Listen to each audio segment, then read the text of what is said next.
어서 오세요. 네. 반갑습니다. 네. 안녕하세요. 세상 가장 친절한 안방 주치의 공개 클리닉 웰 박민설입니다. 토요일 오전 여러분들은 지금 어떤 자세로 TV 보고 계신가요? 아마 소파에 이렇게 기대서 계신 분들도 계시고요. 누워 계신 분들도 있고 반듯한 자세로 TV 보고 계시는 분들 의외로 별로 없겠죠.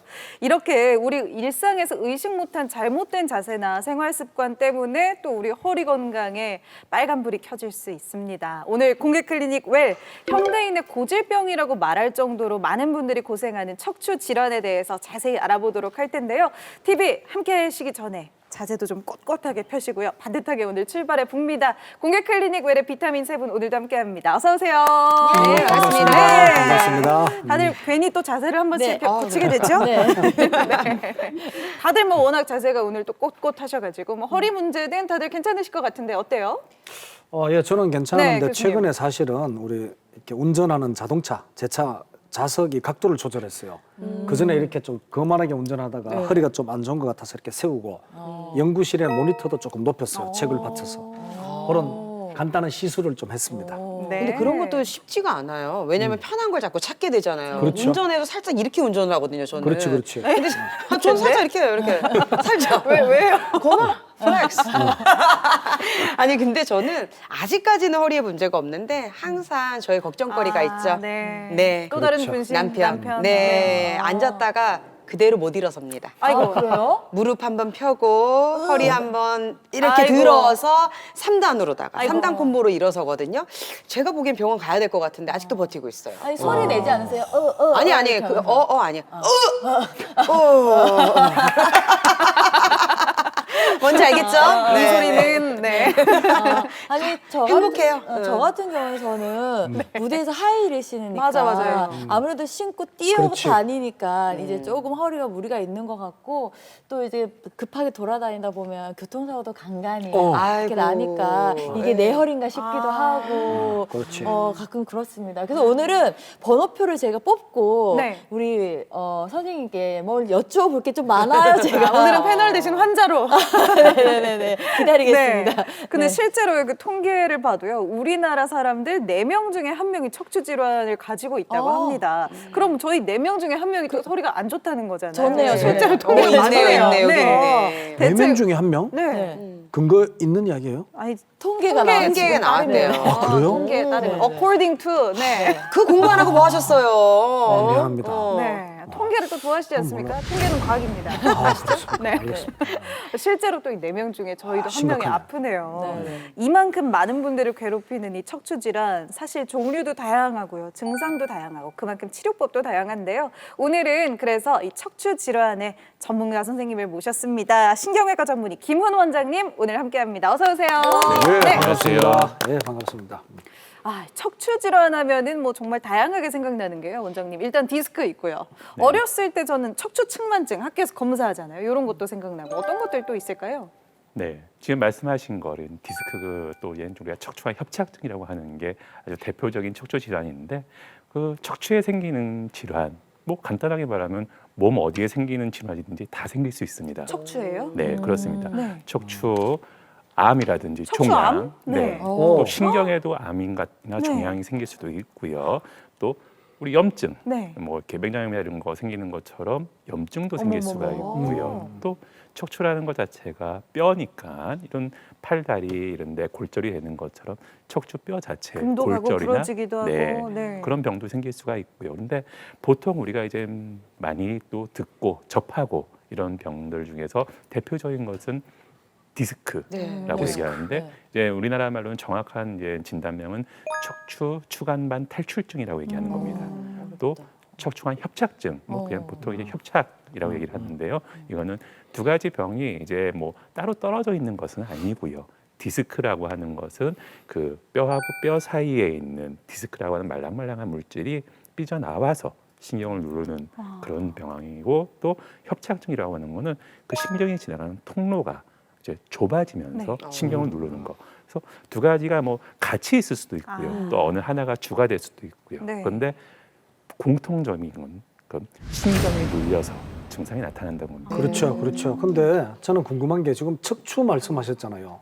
제가 알기로는 저는 요 뒤에 경추가 있거든요. 가운데 척추가 있고, 그 엉덩이 쪽에 요추가 있고. 아, 요통하니까 요추, 그죠? 네, 그러면 네. 척추는 가운데 있는 뼈를 말하는 겁니까? 전체를 말합니까? 구분이 어떻게 됩니까? 척추는? 네.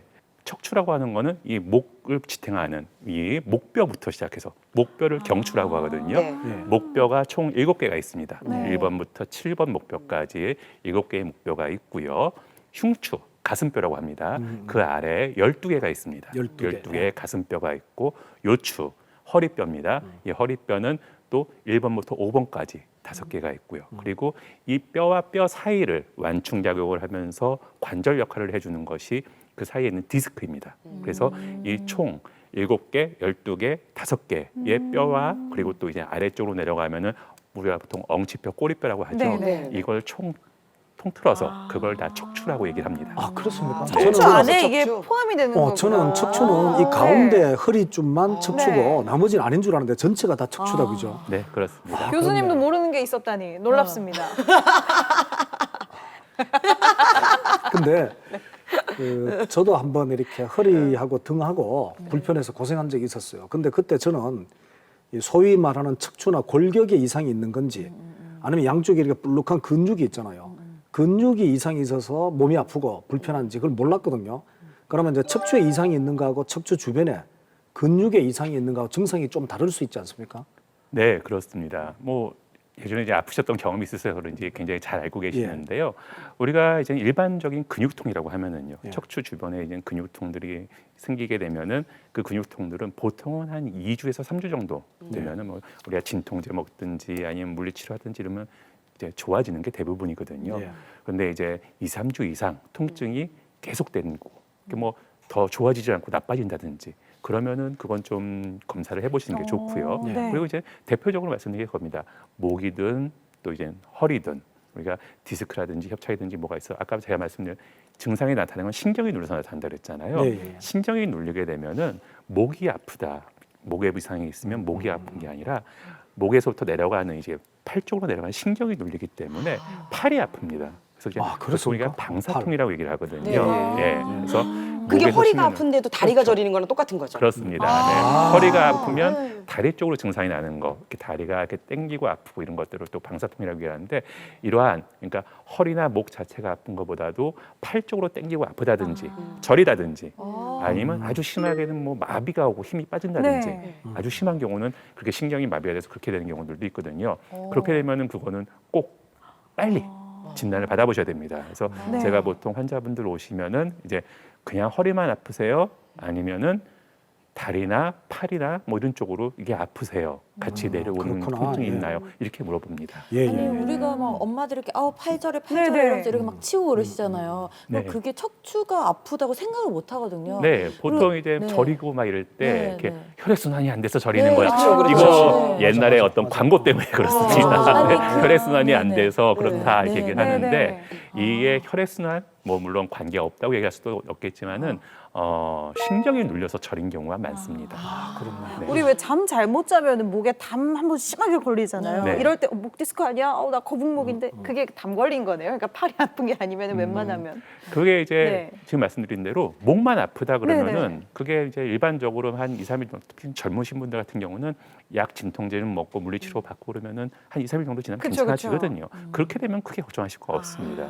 그런데 말씀드린 대로 이제 그렇게 치료를 해도 계속 아프다든지 아니면은 팔 쪽으로 저리고 네. 땡기고 아프고 그러다든지 그러면은 그거는 바로 전문가 상담을 해보시는 게 좋습니다.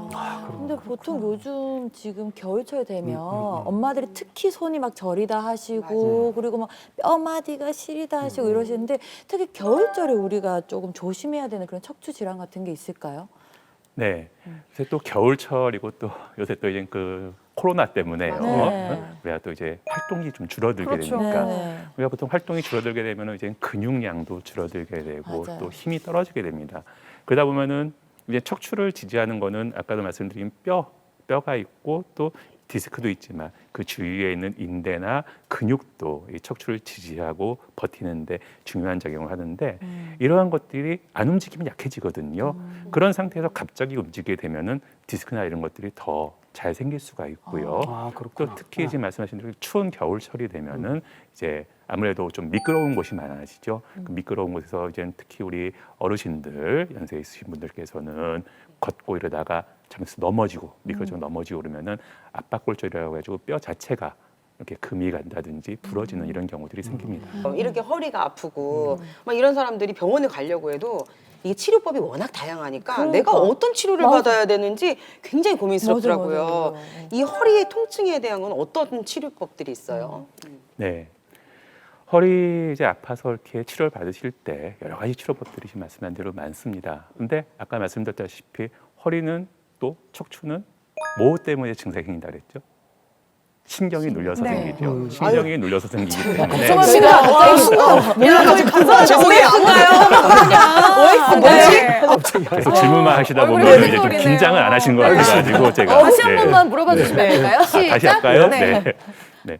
제가 아까 척추 질환 뭐가 눌려서 생긴다고 신경이 눌려서.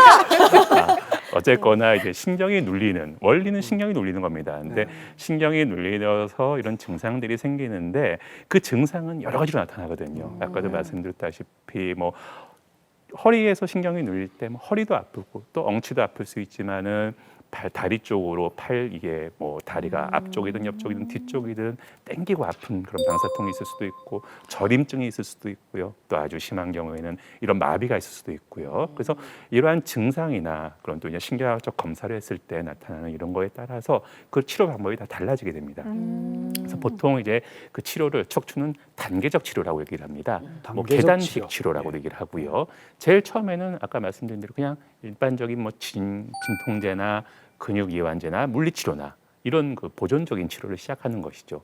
그리고 그걸로 안 되면은 그 다음 단계로 뭐 주사 치료라든지 이런 신경 주사나 통증 주사나 이런 주사 치료를 해볼 수가 있는 거고, 그것도 안 되면 그 다음에는 시술 치료를 해야 되는 경우도 있고, 그래도 안 되면 이제 제일 마지막은 이제 수술적인 치료와 단계가 되는 거죠. 그런데 이런 보통은 이렇게 단계적으로 치료를 하게 되는데 처음부터 수술로 해야 되는 경우들도 있습니다. 그런 경우는 이제 마비가 심하게 와서 힘이 빠진다든지 아니면 허리에서 신경이 많이 눌리게 되면은 또 대소변 장애가 오는 경우들도 있거든요. 이런 그러니까 신경이 눌려가지고 그런 것들이 심하게 증상이 나타나든지 그럴 때는 바로 수술을 해야 되는 경우들도 있습니다.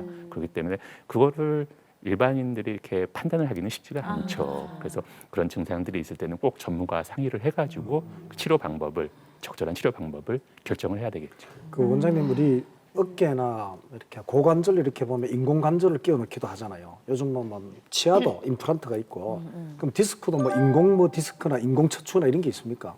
네, 있습니다. 아 있습니까? 네. 아, 그래요? 네. 어. 예전에는 이제 우리가 치료를 하게 되면 디스크라는 건 자체가 없어지게 되면 그 사이를 이렇게 채워 넣는 걸 갖다가 예. 다른 뭐 예전에는 진짜 이렇게 이 본인의 뼈 있지 않습니까? 네. 이 골반뼈를 갖다가 떼어냈습니다. 떼어내가지고 대수술이다. 그거를 이렇게 여기다가 끼워 넣어가지고 이야. 이렇게 뼈를 갖다 붙이고 네. 이런 적도 있었거든요. 예. 그게 보니까는 이제 목은 그건 진짜로 그랬습니다. 환자분들이 목이 아파가지고 목 디스크를 수술을 했는데 목은 깨끗하게 다 나았습니다. 근데 이 떼낸 이 허리, 요 골반뼈가 너무 아프다고. 아, 나는 왜 목 해가지고 내 목 고치랬더니 누가 여기 아프게 하라냐고 이렇게 하시는 분들도 계셨거든요. 그래서 이제 그런 것들을 방지하기 위해서 우리가 이제 인공 디스크라고 해가지고 아, 있습니까? 뼈와 뼈 사이에 이렇게 움직일 수 있는 대단하다. 그런 것들을 이렇게 개발을 해가지고 네. 그런 것들도 사용을 하는 경우들도 있습니다. 아 그렇습니까? 야. 그래서 그런지 보다 보면 뭐 연예인분들 중에도요, 뭐 디스크 때문에 운동을 시작했다가 운동을 오래 해서 디스크를 낫게 했다는 분들도 있고요. 오래 운동하면 척추 건강에 참 좋다고도 하잖아요. 운동으로 나을 수 있는 이 허리 질환은 어느 정도인가요? 네. 이제 운동은 두 가지 있습니다. 이제 허리의 그 척추 질환을 낫게 하는 것도 있고요. 또 예방하는 효과도 있습니다. 그래서 우리가 이제 척추는 아까도 말씀드린 뼈와 뼈 사이에 있는 디스크하고요. 그 주변에 있는 근육들하고 이렇게 이루어져 있는데 사실 디스크라고 하는 조직도 뼈라고 하는 조직을 갖다가 강하게 만드는 방법은 없습니다. 우리가 뭐 어떻게 해서 그거를 이제 강하게 만들 수는 없거든요. 네. 근데 그 주변에 있는 네네. 그 근육은 강하게 만들 수가 그 있고요. 헬스장 가면 척추 네. 기립근 운동하세요 회원님은 막 이렇게 그러던데. 그 부분을 아. 이제 근육을 키움으로 네. 해가지고 또 인대도 강화시키고 받쳐주네요, 함으로써 이렇게. 받쳐주는 그걸 갖다가 증가시키면 운동을 많이 하게 되면은 아무래도 이제 뼈나 디스크에 그 가해지는 네. 압력이나 이런 걸 좀 분산을 시킬 수가 있겠죠. 아, 그래서 왜 그 등 그러면은 근육 예방. 보면 멋있잖아요. 아시죠? 그 등 근육에 땀줄기 네. 이렇게 멋있잖아. 볼이 이렇게 쭉 펴져 있네. 그러니까. 그게 진짜 멋있는 거거든요. 아, 우리는 왜 있나? 갑자기 교수님 좀 만지세요? 네. 교수님 밋밋해. 아, 네네, 안 보이는데요. 화병해요. 빨래판인데. 반대로 지금 원장님이 말씀하신 운동은 이제 척추에 도움이 되는 거잖아요. 근데 모르고 운동도 함부로 하면은 척추에 해로운 운동도 있을 수 있잖아요. 그렇죠. 척추가 안 좋을 네. 경우에 네. 피해야 될 운동은 주로 어떤 운동들입니까? 이제 보통 우리가 운동을 척추 질환이 있는 분들에게 운동을 권해드리는 경우에는 지구력 운동을 많이 권해드립니다. 지구력 운동이라고 하는 거는 주로 대표적인 게 뭐 걷기 또 수영 이렇게 얘기를 하는데요. 수영. 좀 빨리 걷고 이런 것도 특히 이제 자세를 바르게 한 상태에서 그런 운동 좋고 수영도 좋은데 또 이제 그러면 합니다. 자기 수영 열심히 하는데 왜 이렇게 허리가 안 좋지? 저. 네. 수영 열심히, 허리에 오늘의 주인공이네요. 수영이 좋다 그래가지고 네, 열심히 많이 수영을 하시네요. 했거든요. 네. 근데 더 허리가 아파요. 어떤 수영 하시나요? 그냥 수영도 이렇게- 이제 여러 가지가 있지 않습니까? 자유형, 네. 배영, 접영, 저병까지 배웠어요. 음. 이렇게. 그거는 우리가 가지 않을까요? 수영을 잘못 네, 배웠네. 맞습니다. 아, 그래요? 허리를 보통 꺾잖아. 우리가 이제 배영 같은 경우, 네네. 예, 또 배영 같은 경우가 이제 허리에는 제일 부담이 덜 가는 자세로 네네. 수영을 하게 되는 거고요. 네. 자유형 같은 경우도 허리에 그렇게 많이 부담이 되지는 않는데 네. 접영 같은 경우는 허리 근육을 많이 쓰게 되거든요. 저병 재밌어요. 네. 이렇게. 멋있죠. 네, 접영 멋있어요. 잘하면은. 네. 하지만 그런 것들이 오히려 이제 척추 질환이 있는 분들한테는 안 좋을 수도 있습니다. 그래서 네. 똑같은 수영이라도 네. 예? 또 본인의 그 몸 상태에 따라서 어떤 수영, 어떤 영법이 더 도움이 되는지 그런 것들에 따라서 운동 처방이라고 하거든요. 네. 다 달라지기 때문에 그런 것들도 이제 뭐 건강한 분들은 아무거나 하셔도 상관없습니다. 하지만 이런 허리가 아프시다든지 또 목이 아프시다든지 그런 질환이 있는 분들은 그런 운동을 어떤 운동을 할지도 전문가와 상의를 하시고 결정을 하셔서 좋은 운동을 운동하면서 몸이 안 좋아지면 안 되겠죠. 네. 그죠, 그죠. 그리고 우리 박희진 교수님 예. 골프 치십니까? 예. 좋아하시죠? 아, 잘 칩니다, 제가. 잘 칩니다. 알릴 것 같은데요. 아, 뭐든지 다 보통- 좋아합니다라고 보통 이야기하시죠. 기본이 최고 스코어가 한 103개 정도 나옵니다. 잘 칩니다. 아주 잘 최근에 칩니다. 뭉쳐 가셨다는 얘기 들어본 적이 없는데 백세 그거는 개 정도 날 본 적이 좋은 없는데. 가을에도 한 잘 번도 칩니다. 네. 골프 대표적으로 척추에 좋지 않은 운동입니다. 아, 그래- 네. 한쪽으로 다 한쪽 근육만 네, 쓰게 되는 맞습니다. 운동이에요. 사실은 예. 골프 별로 안 좋아하시죠? 못 치죠. 선자세에서 이렇게 네. 한쪽으로 힘을 확 줘가지고 돌리고 이렇게 되기 때문에 이런 운동을 많이 하면은 척추에 지속적으로 무리가 와서 안 좋아질 수 있습니다. 특히 아이돌 가수들도 30대가 되면 거의 척추가 엉망이 되는 친구들이 많아가지고 워낙 춤 많이 추고 하니까. 네, 그래서 주사를 맞는 친구들도 제가 봤거든요. 주사? 네, 그 실질적으로 저도 허리가 안 좋다 보니까 이런 어깨 같은 데가 이렇게 좀 뻐근해지니까 주사를 저도 맞는데 이게 그냥 뭐 이게 도대체 저는 그냥 통증을 그냥 완화시켜주는 진통제 역할만 하나 이런 생각을 한 번씩 하거든요. 실질적으로 어떻습니까, 선생님? 네. 네. 네, 아까 말씀하셨던 그런 주사 치료가 네. 크게 이제 두 가지가 있습니다. 그런 통증을 완화시키는 통증 주사가 있고요. 통증 치료하는 그리고 이제 신경 주사라고 해서 우리가 이제 뭐 엑스레이나 뭐 이런 그런 실시간으로 그 부분을 찾아서 그 부위에다가 주사를 놔서 신경 주위에 염증을 좀 감소시켜주고 붓기를 가라앉혀주는 이런 신경 주사라는 치료들도 있거든요. 보통은 이제 신경 자체가 많이 눌려서 그런 경우 또 이제 그러면은 그 주위에 염증이 생기기 때문에 그런 염증을 가라앉히기 위해서 신경 주사 치료를 하는 경우들이 많이 있습니다.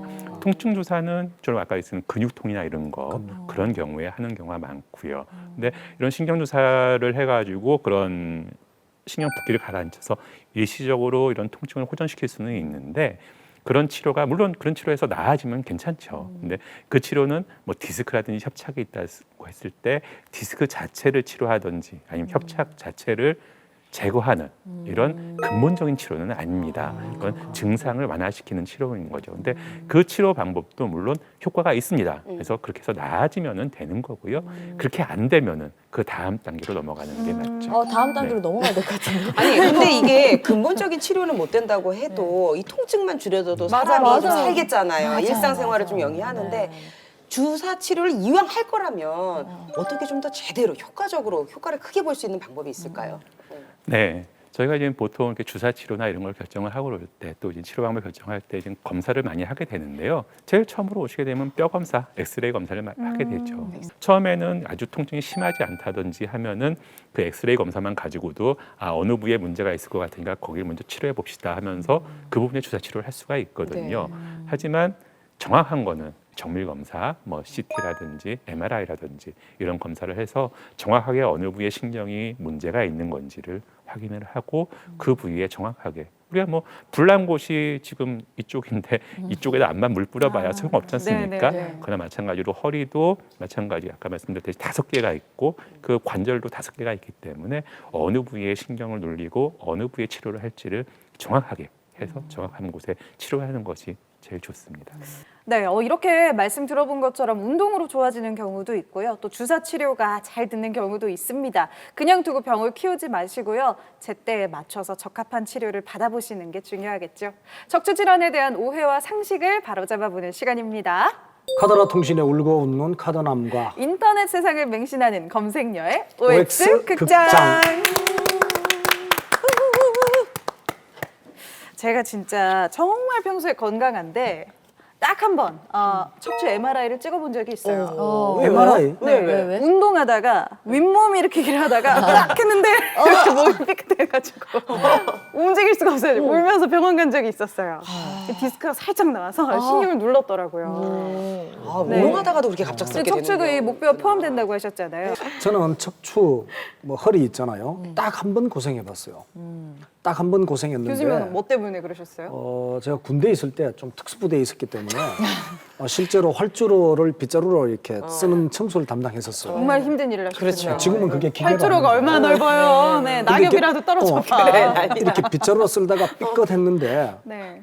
전우들이 다 이렇게 퇴근 다 해버리고 방이었기 때문에 너무 제가 특수부대라 퇴근을 해가지고 정시에 6시에 정말 그 통증이나 고통은 겪어보지 않고 모릅니다. 윗몸 일으키기 하다가 목 디스크 나간 사람이나 빗자루질 하다가 허리 나간 사람이나 우리 오늘 안 돼. 그래서 그때부터 저는 이 허리 있잖아요. 척추가 얼마나 중요한지 그때 알았어요. 정말 중요한 거를 그때 깨달았어요. 저도 근데 그때 한번 아파 보니까 이게 소중함을 알겠더라고요. 교수님 말씀대로 네. 이렇게 갑자기 이렇게 생기는 통증이 이제 또 근육통인 경우들도 있고요. 또 디스크나 이런 경우들도 있는데 그런 근육통에도 그렇게 움직이지 못할 정도로 심하게 아픈 경우들이 많이 있습니다. 네. 그래서 종종 그 진짜 119 앰뷸런스로 실려 오시는 분들 중에서 그런 분들 중에서 디스크나 이런 게 아니라 정말 근육통 때문에 실려 오시는 그렇습니까? 분들도 가끔 있습니다. 맞아, 저도 네. 그래서 그때 응급실 갔거든요. 이렇게 네. 울면서 진짜 아팠어요. 윗몸 할 때도 그래서 이렇게 자세가 중요하거든요. 네. 어떻게 하셨었어요? 이렇게 목 뒤에 이렇게 하시고 이게 마지막에 하다가 이제 힘이 복근에 힘이 딸리니까 마지막에 힘을 막 주다가 그렇죠. 이렇게 된 몸으로 거죠. 한 힘 거죠. 주면서 이렇게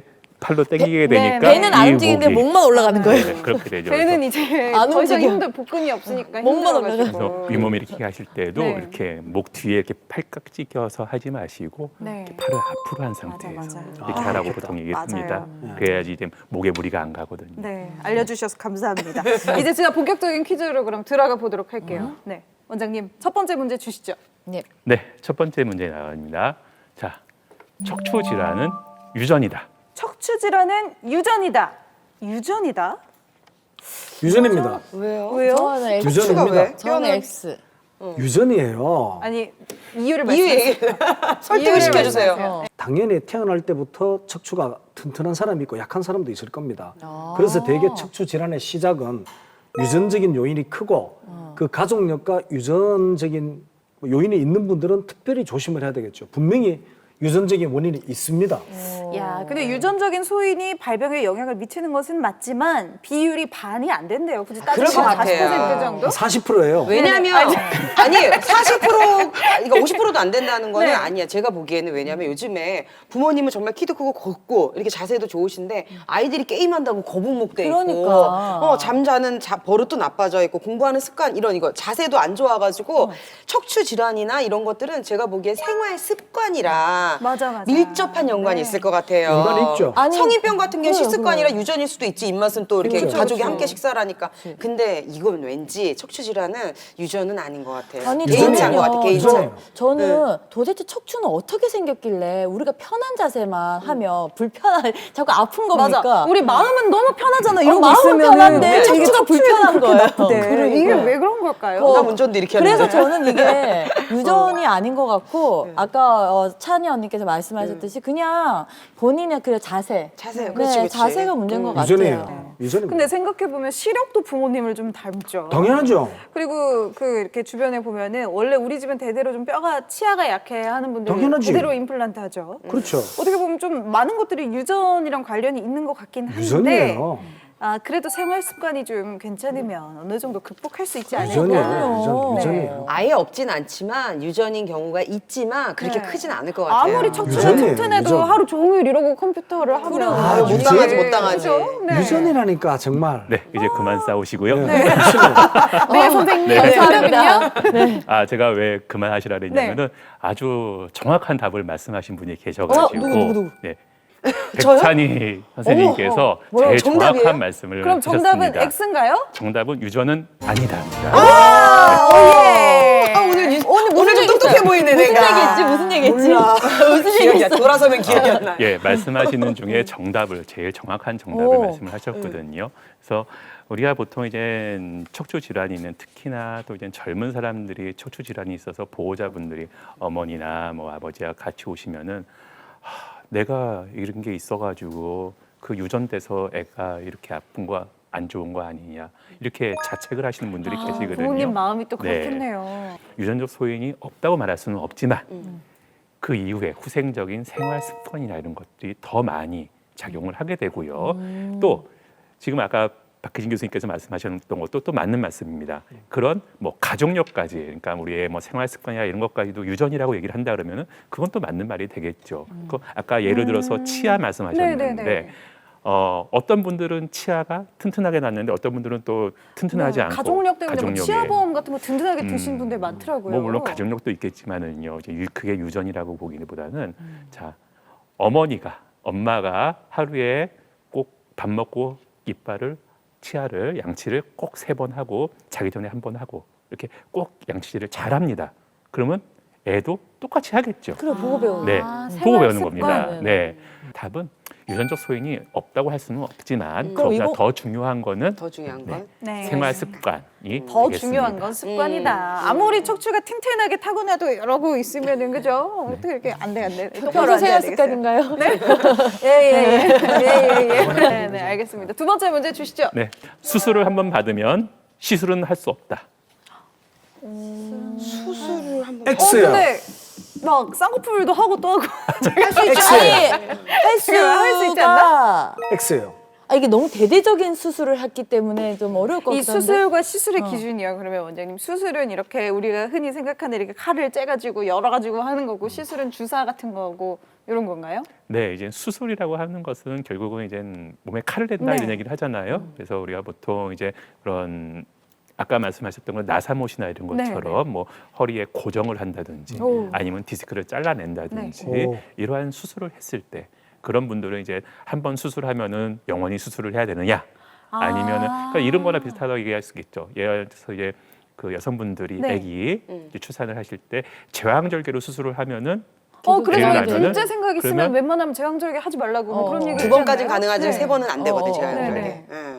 글쎄요. 그런가요? 그건 나중에 한번 산부인과 선생님이 X요. 나오시면 한번 하지만 해보시고. 위험하다고 쌍꺼풀 하죠. 수술을 네. 째고 또 찝고 X요. 근데 그건 근데 그것도 간단하니까. 또 넣고 맞은데 또 맞으면 아프죠. 네. 첫 번째 수술보다 두 번째 수술이 더 위험 부담도 나는- 크고 아, 더 아파요. 할 X, 수 X. 없다. 실수. X예요. 그런데 어. 아프고 힘들지만 할 수는 수는 있을 것 있지. 같은데. 예, 시술도 네. 할 수는 있을 것 같아요. 수술을 했다고 해서 간단한 그런 시술들을 못 한다는 거 그거는 그럼요. 현대 의학이 용납할 수가 없어요. 뭔가 쌍꺼풀 수술한 뒤에 리터치 같은 느낌이잖아요. 그렇죠. 이렇게 한 번 더 잡아주는 그럼. 왠지 충분히 그런 할 건 수 다 있어요. 들어가야 될 네. 것 같아요. 없지 않죠. 잠깐만요.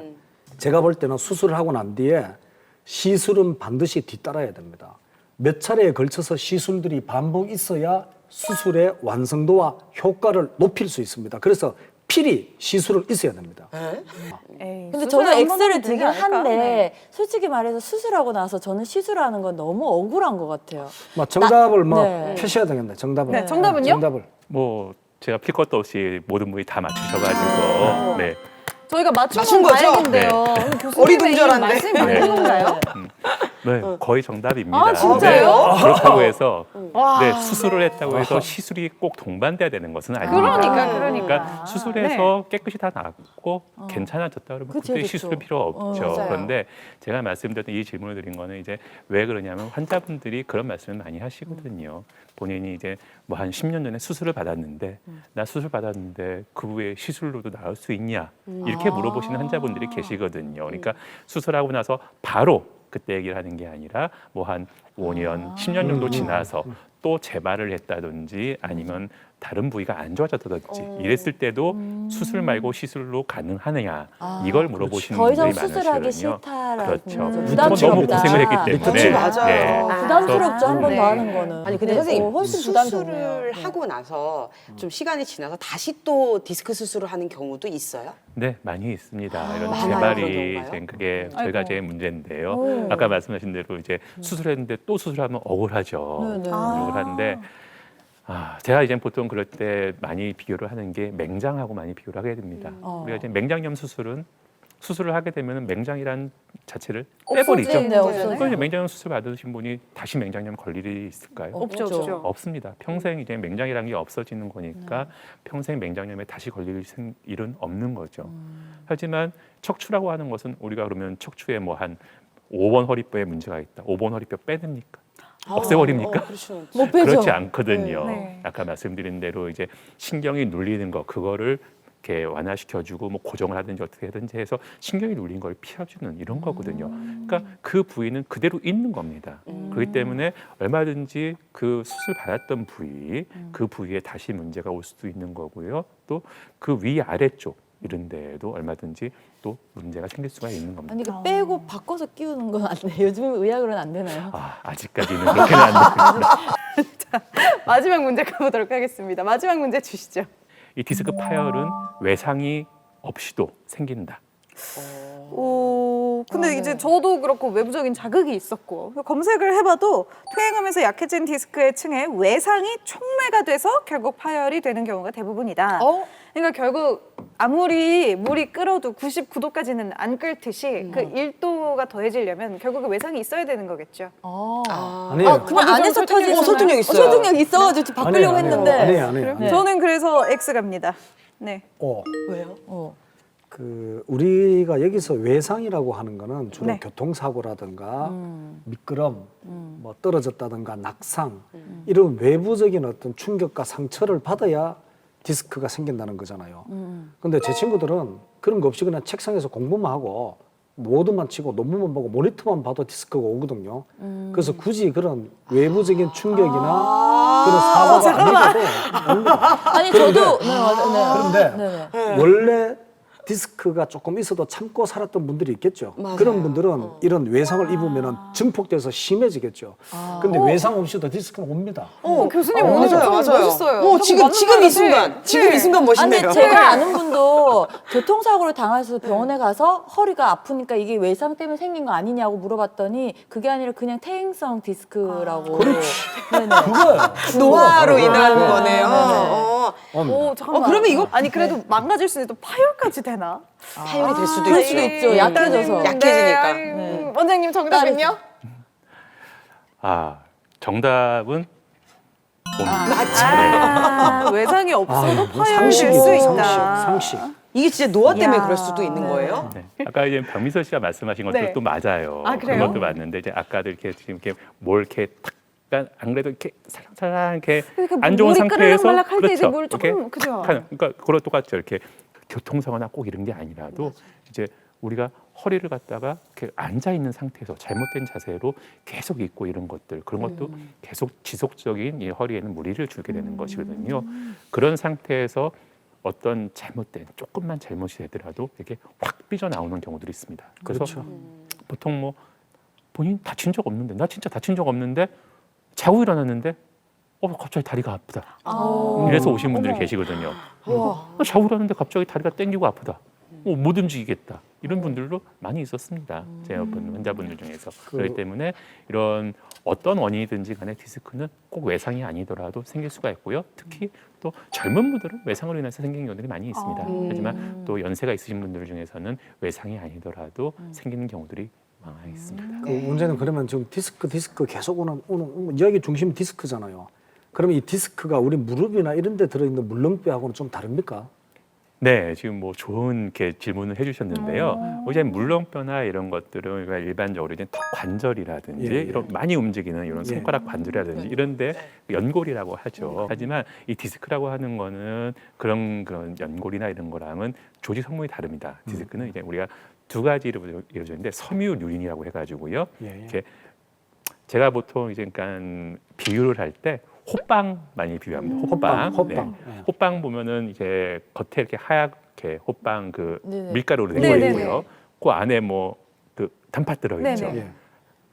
겉에 이 호빵 겉에 있는 거는 어떻습니까? 맞아요. 찔깃찔깃하죠. 네네네. 근데 안에 들어 있는 단팥은 어때요? 보들보들. 부들부들하고 네. 이렇게 짜면 이렇게 쭉 네네. 삐져 나오죠. 예. 그렇게 얘기를 합니다. 그래서 그것처럼 디스크라고 하는 조직은 이 섬유륜이라고 해서 이렇게 약간 딱딱한 질긴 그런 조직이 겉을 둘러싸고 있고 그 안에 젤처럼 이렇게 말랑말랑한 게 있어서 완충작용을 하는 거거든요. 네. 그런데 어떤 이게 호빵 팍 누르면은 삐져나오는 삐져나오죠. 거죠. 네. 아. 그거나 마찬가지로 안에 있는 그 이제 젤 조직 같은 그게 삐져나오는 그게 이제 디스크 파열이라고 얘기를 하는 겁니다. 이제 알겠네. 단팥빵에 그 단팥빵에 그 단팥이 중요하듯이 전체는 네. 이거 중요하네요. 아, 삐져나오면 안 갑자기 되겠네요. 호빵 먹고 싶다. 네, 그러니까. 그러니까. 야채 호빵. 아, 피자 오빠. 원장님 설명을 들으니까 이제 네. 알겠어요. 그러니까 쏙 네. 들어왔어요 지금. 야, 근데 오늘 로이스는 거의 교수님의 재발견이에요. 감사합니다. 네, 그렇습니다. 야.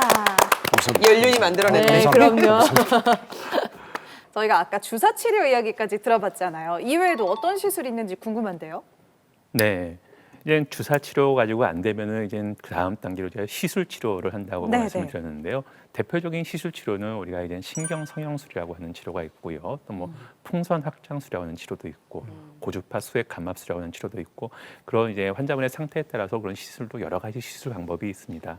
근데 이제 이런 시술을 하게 되는 그런 경우는 보통 우리가 이제 수술을 하게 되면은 목이든 허리든 우리가 일상생활을 한 달에서 2달 이상 못 하게 되거든요.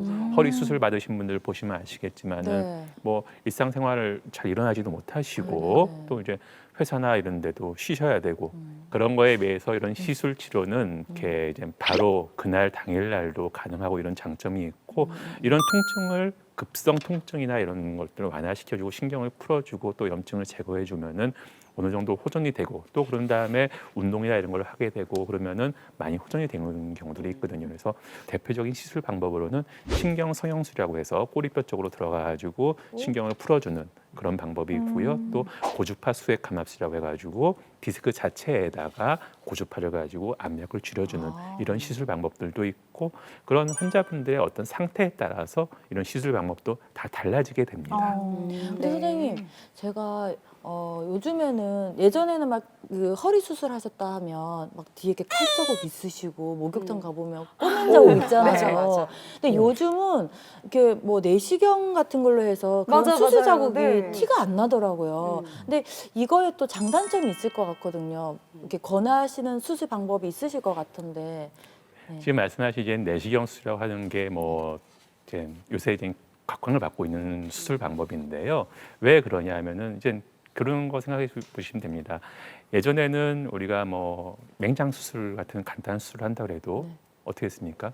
떼고 했죠. 배를 찢었죠. 배를 네. 찢죠. 네. 그래서 말씀하신 대로 이제 이런 배 이렇게 그 상처 상처가 자국도 남았죠. 나고 그랬는데 그러다 보니까 보기도 안 좋고요. 그럼요. 그리고 또 이제 특히나 허리나 이런 쪽에는 이 주변에 근육들이 많이 있습니다. 근데 그거를 수술을 하게 되면은 째고 들어가서 수술을 하게 되면 상처도 많이 남을 뿐더러 그 근육이라든지 뼈라든지 이런 정상 조직까지도 아까 말씀드린 게 신경이 눌려서 생기는 거라고 했지 않았습니까? 그 신경이 눌리는 걸 해결해 주면 되는데 그걸 해결하기 위해서 이런 수술을 하게 되면은 정상적인 뼈나 정상적인 근육까지도 이게 해를 입을 수가 있다는 거죠. 그래서 그런 방법을 피하기 위해서 예, 예. 생긴 그런 방법이 이런 내시경 수술입니다. 그래서 내시경 수술이라고 하는 거는 요새는 이제 그 한방향이랑 내시경이라고 해가지고요. 이런 관을 내시경 받아보셨죠? 위내시경이나 네, 뭐 네, 예전에 네, 그런 것처럼 이런 내시경 관을 집어넣어서 그 관을 통해서 그 환부를 보고 신경이 눌리는 부위를 보면서 그 신경 눌림을 제거해 준 겁니다. 그렇게 하게 되면은 아무리 뭐 적게 짠다 그래도 이제 수술하게 되면 이 정도를 짠다 그러면은 내시경은 통로가 한 이 손가락 굵기만 하거든요. 요 굵기 정도의 상처만 생기는 거죠. 그렇기 때문에 이런 정상적인 조직의 피해를 굉장히 줄일 수가 있고 그렇게 되니까 일상생활로 복귀하는데도 굉장히 빨리 할 수 있다는 그런 시간도 장점이 금방 있습니다. 끝나겠네요. 그렇습니다. 아까 말씀드린 그런 일방향 내시경이라고 한쪽만 가지고 하는 네네. 거는 거의 마취도 안 하고도 어머. 뭐 이렇게 뭐 어머. 마취도 없이. 30분도 안에 이렇게 할 수도 있고요. 어머. 또 이제 그걸 다- 양방향 내시경이라고 하는 네. 방법이 있는데 네. 그거는 또 이제 그런 우리가 전신 마취 네. 특히 이제 연세가 많으신 분들은 전신 마취가 힘들 때도 많이 있거든요. 네. 당뇨나 고혈압이나 이런 지병이 있어서 근데 전신 마취를 안 하고 이런 부분 마취를 통해 가지고도 환부에 들어가서 이렇게 빨리 한 30분에서 1시간 정도의 짧은 시간 동안에 이런 것들을 해결할 수 있는 그런 방법들이 야. 있습니다. 거의 단점은 찾아볼 수가 없네요. 그러네요.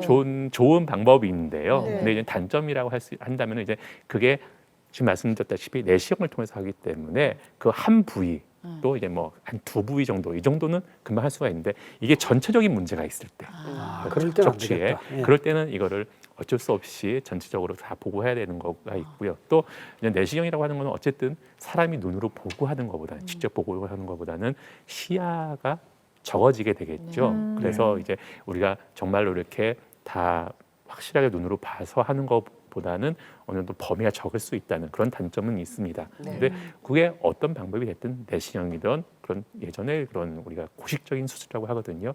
그런 방법이든 환자분의 상태에 따라서 좋은 방법이 있습니다. 그래서 그 방법에 맞춰서 환자분에 맞춰 가지고 그런 치료를 결정하면 되겠습니다. 네. 나는 무조건 수술해야겠다, 무조건 시술해야겠다 이렇게 고집 부릴 게 아니라 나의 척추 상태에 맞춰서 경험 많은 의사와 함께 상담을 받아보는 게 참 중요할 것 같습니다. 오늘 닥터의 진료일기 주인공도요. 수술 받기 참 꺼리셨다는 분인데요. 어떤 사연일지 지금 화면으로 만나보시죠. 네, 오늘 진료일기의 주인공 간판업을 하는 김창규 씨입니다. 커다랗고 무거운 간판을 옮기는 건 기본이고요. 사다리차를 타고 간판을 붙이는 동안 숙이거나 몸을 굽히기도 하고요. 팔 들어서 작업하고 이 온몸을 쓸 수밖에 없겠죠. 허리 디스크에 목 디스크까지 있어서 움직일 때마다 통증이 컸다는데요.